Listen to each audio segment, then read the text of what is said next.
नमस्कार मित्रों, आप सभी का बहुत बहुत स्वागत है। समय का जो परिवर्तन है बड़ी नई दिशा को लेकर के आ रहा है। इधर मंगल देव अपनी बहादुरी के साथ अपना परिचय देंगे, वहीं राहु भी कुछ कम नहीं। तो राहु देव महाराज भरणी नक्षत्र में रहते हुए मेष राशि में अपना स्थान बना रहे हैं, यानी कि वह आगे आने वाले 9 मास तक इस भरणी नक्षत्र में ही रहने वाले हैं। तो इस भरणी नक्षत्र में यह 4 चरणों से होकर के निकलेंगे, जिसमें यह पहले चौथे चरण में जाएंगे, तीसरे चरण में, दूसरे चरण में और फिर पहले चरण में जाएंगे। तो इस प्रकार ये जो राहु है, क्योंकि राहु उल्टे चलते हैं, तो पहले वह चौथे चरण को कवर करते हैं।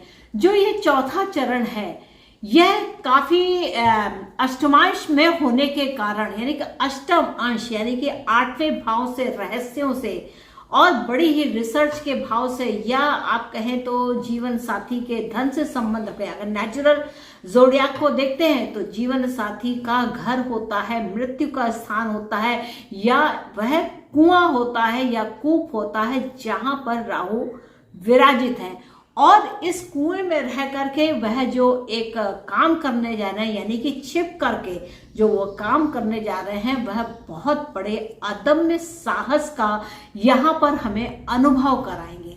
अब क्या है, जो कहावत है कि शनि वत राहु और कुज वत केतु, तो इस बात को समझिएगा।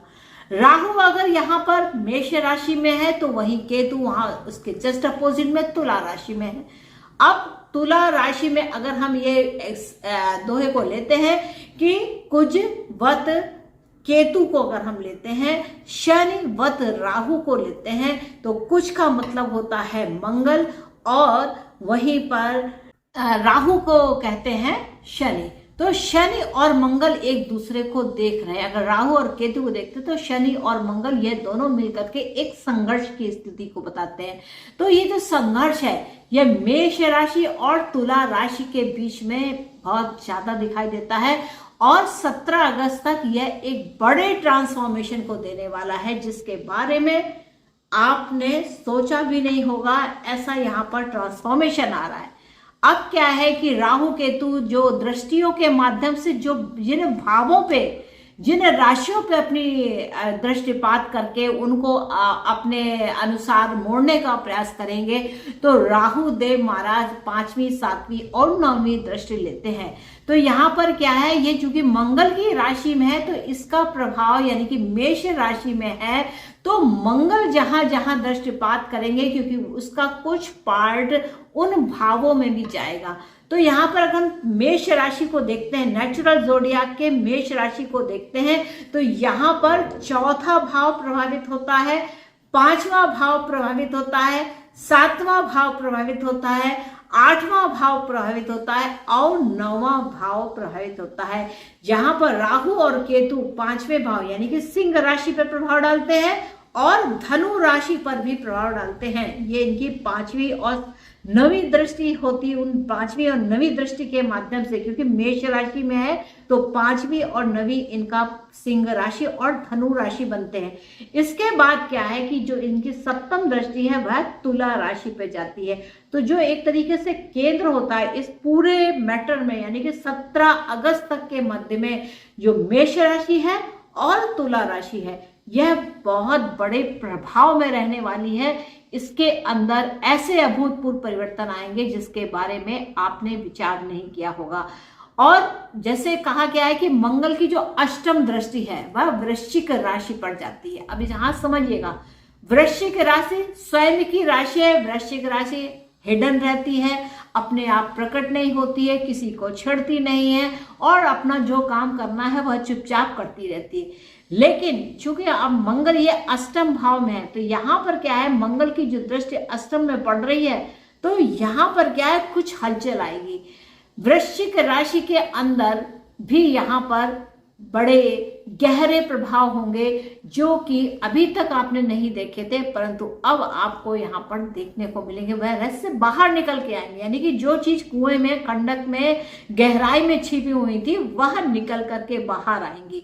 तो यहाँ पर देखिए, अगर राहु केतु और मंगल और शनि के प्रभावों को अगर आप देखेंगे तो यहाँ पर क्या देखिए, शनि क्या है, शनि इस समय वक्री हो चुके हैं और अभी यह मकर वक्री अवस्था में मकर राशि में ही रहने वाले हैं। यानी कि उनका कुछ काम का, शनि क्या है, शनि काम के प्रतीक है, आपके काम करने के तरीके के प्रतीक है। तो ये दशम के भी स्वामी, यानी कि मकर राशि के, और शनि की जो दूसरी राशि है कुंभ, तो वहां के भी स्वामी, पर इन्होंने वक्रत्व प्राप्त कर लिया। तो शनि देव महाराज यहाँ पर जब वक्री होकर के इस मकर राशि में आ रहे हैं, तो यहां से ये जो तृतीय दृष्टि जब ये आ चुके हैं जब मकर राशि में, वहां से जो इनकी तीसरी दृष्टि है वह जाती है मीन राशि में। तो मीन राशि में भी यहाँ पर कुछ प्रभाव दिखेंगे, साथ में कर्क राशि में बहुत ज्यादा विशेष प्रभाव देखेंगे। यहाँ पर मंगल की दृष्टि, मंगल स्वयं एक दृष्टि के माध्यम से, चौथी दृष्टि के माध्यम से यहाँ स्थापित है। साथ ही साथ क्या है, शनि की भी सप्तम दृष्टि पड़ रही, वो भी वक्री अवस्था की। तो यहाँ पर मंगल और शनि का जो आपस में संघर्ष है वह कर्क राशि वाले जो जातक है उनके लिए विशेष प्रभावी है। यहाँ पर देखिएगा, उनके मन मस्तिष्क के अंदर एक बड़ी ही हलचल मची हुई होगी। और जो शनि देव महाराज हैं वह क्या, न्याय प्रिय राजा हैं।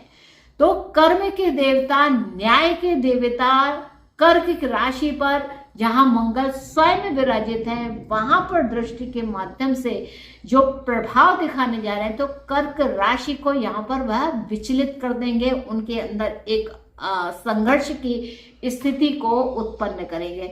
इस प्रकार सप्तम हो गई, 8, 9, 10। अगर देखें तो शनि की जो दसम दृष्टि, यानी कि कार्य क्षेत्र विस्तार की जो दृष्टि है वह तुला राशि को जाती है। तो शनि की यह जो वक्रत्व लेकर के जो चीजें आ रही हैं, यानी कि पीछे होकर के चलना कि ये न्याय नहीं हुआ है, इस न्याय को होना चाहिए।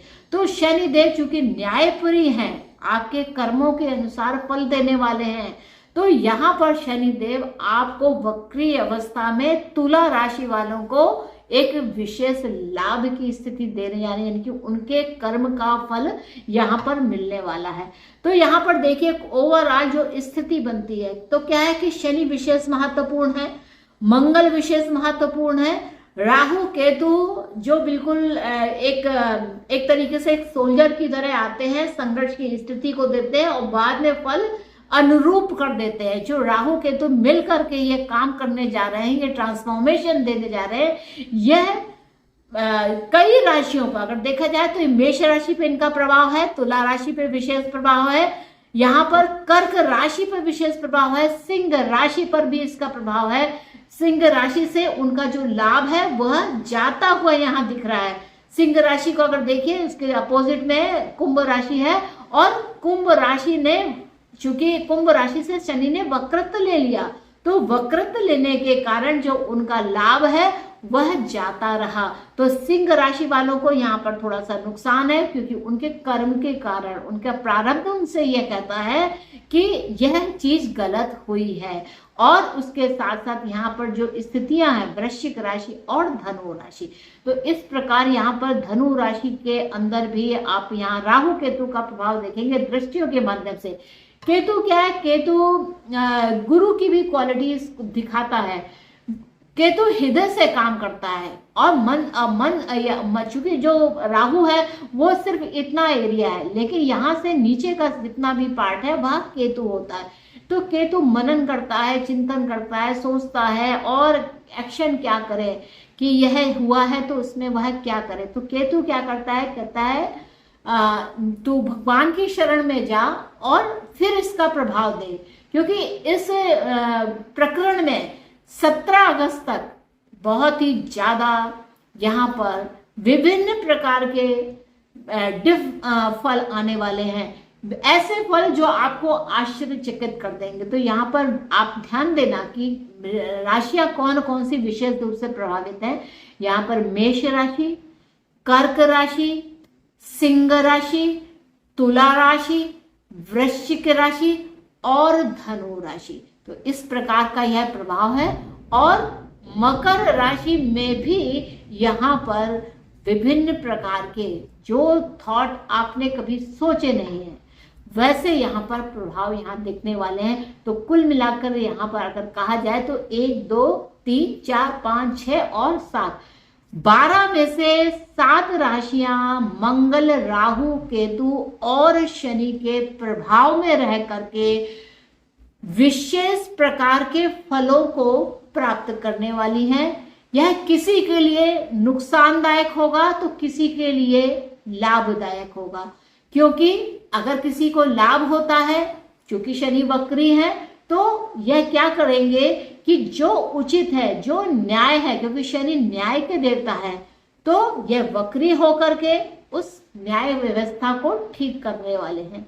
तो मित्रों, ये था एक मेरा विचार, मेरी एनालिसिस जो राहु, केतु, मंगल और शनि को लेकर के है।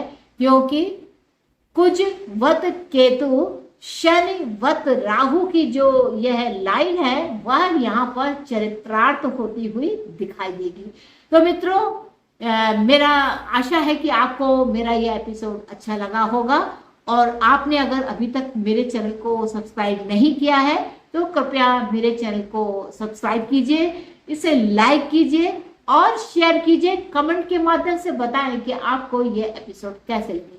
तो मित्रों, चलते हैं, मिलते हैं नेक्स्ट एपिसोड में किसी और विषय के साथ। तब तक के लिए नमस्ते और चैनल जरूर सब्सक्राइब कर लीजिए।